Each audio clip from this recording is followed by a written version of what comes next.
Shalom Bapak Ibu dan saudara-saudara yang kekasih dalam Tuhan Yesus Kristus. Kita kembali ketemu untuk membicarakan firman Tuhan dan belajar dari firman itu. Tapi sebelumnya marilah kita hampiri tata Allah dalam doa. Tuhan adalah Bapa kami yang ada di dalam kerajaan surga yang mulia. Terima kasih ya Tuhan, bahwa Engkau selalu baik, Engkau selalu menjaga kami, melindungi kami, memberkati kami dalam kehidupan kami sehari-hari. Sehingga pada saat ini kami boleh bersama-sama mendengarkan firman-Mu ya Tuhan. Roh Kudus, kiranya Engkau sudi mengurapi lidah dan bibirku, supaya aku berkata-kata sesuai dengan keinginan Tuhan Yesus.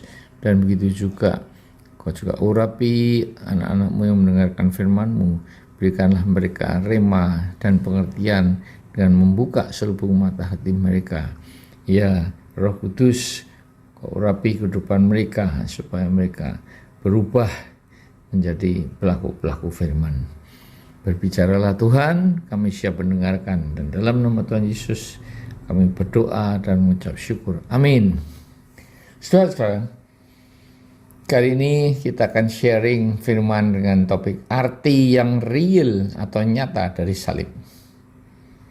Tidak ada satupun peristiwa di dunia ini yang dapat dikagumi atau dimuliakan, apalagi disamakan dengan salib, yang merupakan instrumen kematian dan penderitaan Yesus dan sebagai simbol keselamatan manusia. Korbannya nyata, yaitu Yesus yang tangan dan kakinya dipaku di kayu salib, dengan penyiksaan-penyiksaan yang dialaminya sebelum disalib, dicambuk dengan cambuk flagrum, yaitu dari kulit binatang, di mana ujungnya adalah logam bulat yang dipenuhi dengan benda-benda runcing di sekelilingnya, sehingga ketika dicambukkan ke arah tubuh Tuhan Yesus dan cambuk itu ditarik, maka dagingnya akan ikut tercapik-capik. Saudara-saudara, orang yang disalib akan mati dalam 3 hari, bahkan bisa sampai 7 hari. Kepanasan, kedinginan, dan lain-lain penderitaan, kehausan, kelaparan. Tetapi Tuhan Yesus mati hanya karena kehabisan darah yang mengucur karena siksaan-siksaan. Tuhan, anak Allah yang dihina dengan ditelanjangi di atas salib, diludahi, diejek oleh serdadu Romawi. Tetapi kata-kata salibnya yang pertama adalah mohon kepada Bapanya untuk mengampuni manusia-manusia yang menyiksanya dan menyalibkannya. Salib dipakai sebagai simbol orang-orang Kristen di mana-mana, bahkan dipakai sebagai simbol Palang Merah Internasional, sebagai simbol niat baik untuk menolong orang-orang lain. Dalam Ibrani 6 ayat 4-6 dikatakan, sebab mereka yang pernah diterangi hatinya, yang pernah mengecap karunia surgawi, dan yang pernah mendapat bagian dalam Roh Kudus, dan yang mengecap firman yang baik dari Allah dan karunia-karunia dunia yang akan datang. Namun yang murtad lagi tidak mungkin dibaharui sekali lagi sedemikian hingga mereka bertobat, sebab mereka telah menyalibkan lagi anak Allah bagi diri mereka dan menghinanya di depan umum. Artinya, ketika berita baik disampaikan, berita keselamatan itu adalah dengan maksud agar saudara menerima Sang Juru Selamat, tetapi saudara telah menolak dan tidak mau mengakui tawaran cinta kasihnya dari atas salib, maka berarti bahwa saudara juga menyalibkan Yesus. Jadi bukannya hanya orang Yahudi yang menyalibkan Yesus waktu itu, tetapi saudara dan saya juga ikut menyalibkan Dia sekarang ini. Jadi salah jika mengatakan bahwa Yesus disalib oleh orang Yahudi, karena kita semuanya juga mempunyai andil atas kematiannya, yaitu karena dosa-dosa saudara dan saya. Kematiannya sudah direncanakan sebelum dunia dijadikan oleh karena dosa, dan Alkitab berkata bahwa kita semuanya berdosa sejak dilahirkan dan jauh dari kemuliaan Allah. Ada 4 dimensi dari salib. yaitu luasnya arti dari salib. Cintanya berkembang dari Asia, Afrika, Eropa, Cina, Amerika, sampai ke seluruh dunia. Yang kedua, cinta Kristus dimanifestasikan untuk setiap orang. Tidak peduli apakah agamamu, bahkan jika engkau tidak beragama, apakah kebangsaan dan sukumu, Tuhan tetap mencintaimu, dan Dia berkata di atas kayu salib, "Aku mencintaimu." Tiga, salib tidak terbatas pada ukuran. Dia berkembang dari kekekalan menuju kekekalan. Nuh membangun bahtera panjangnya 130 meter. Salomo membangun bait Allah sepanjang 60 kubit dan lain-lain. Semua yang ada di dunia dapat diukur, tapi bagaimanakah kita dapat mengukur cinta Kristus? Keterbatasan otak dan pikiran kita tidak akan dapat mengukur cinta kasih Kristus yang sejauh barat dari timur, tidak terhingga dan tidak ada batasnya.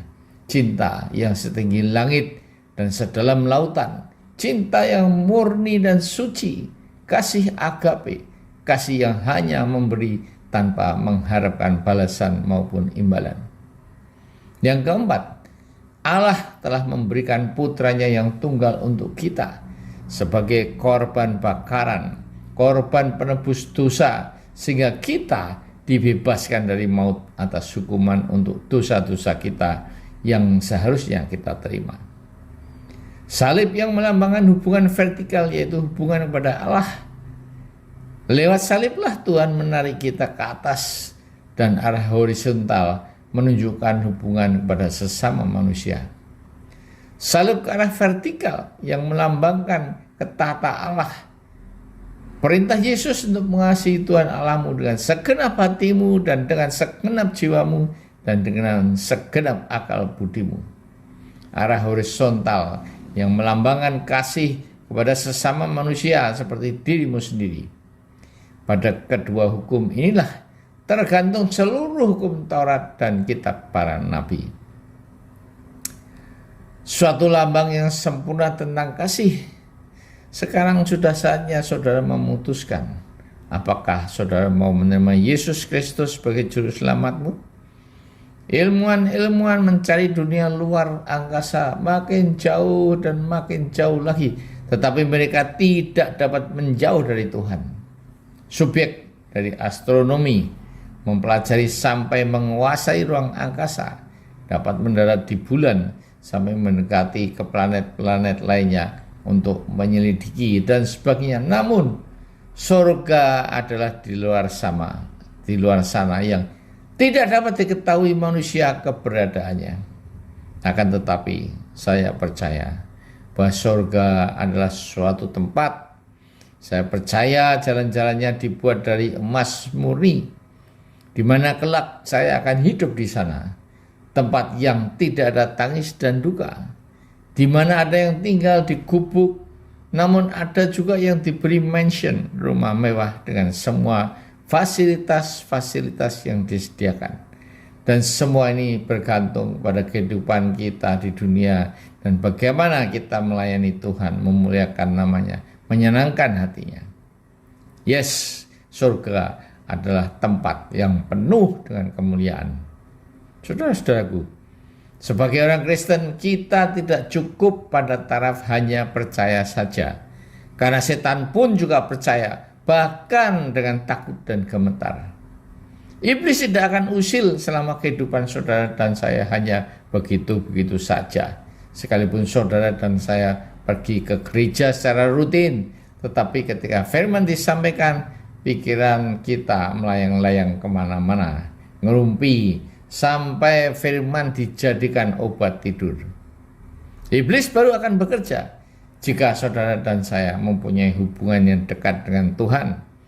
Ketika saudara dan saya hidup dalam kebenaran dan kekudusan, patuh dan setia, serta taat kepada Tuhan, menjadi pelaku-pelaku firman.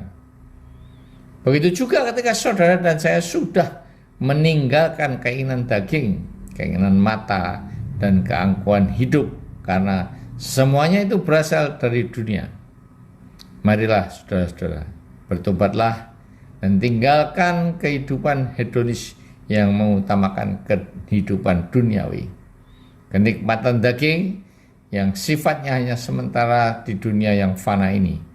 Kejarlah kehidupan kekal seperti yang dikatakan Rasul Paulus, agar kita mengakhiri pertandingan dan mencapai garis finish hidup dengan iman.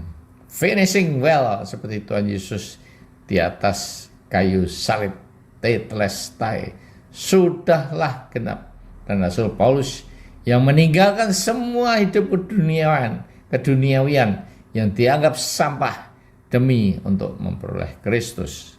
Amin.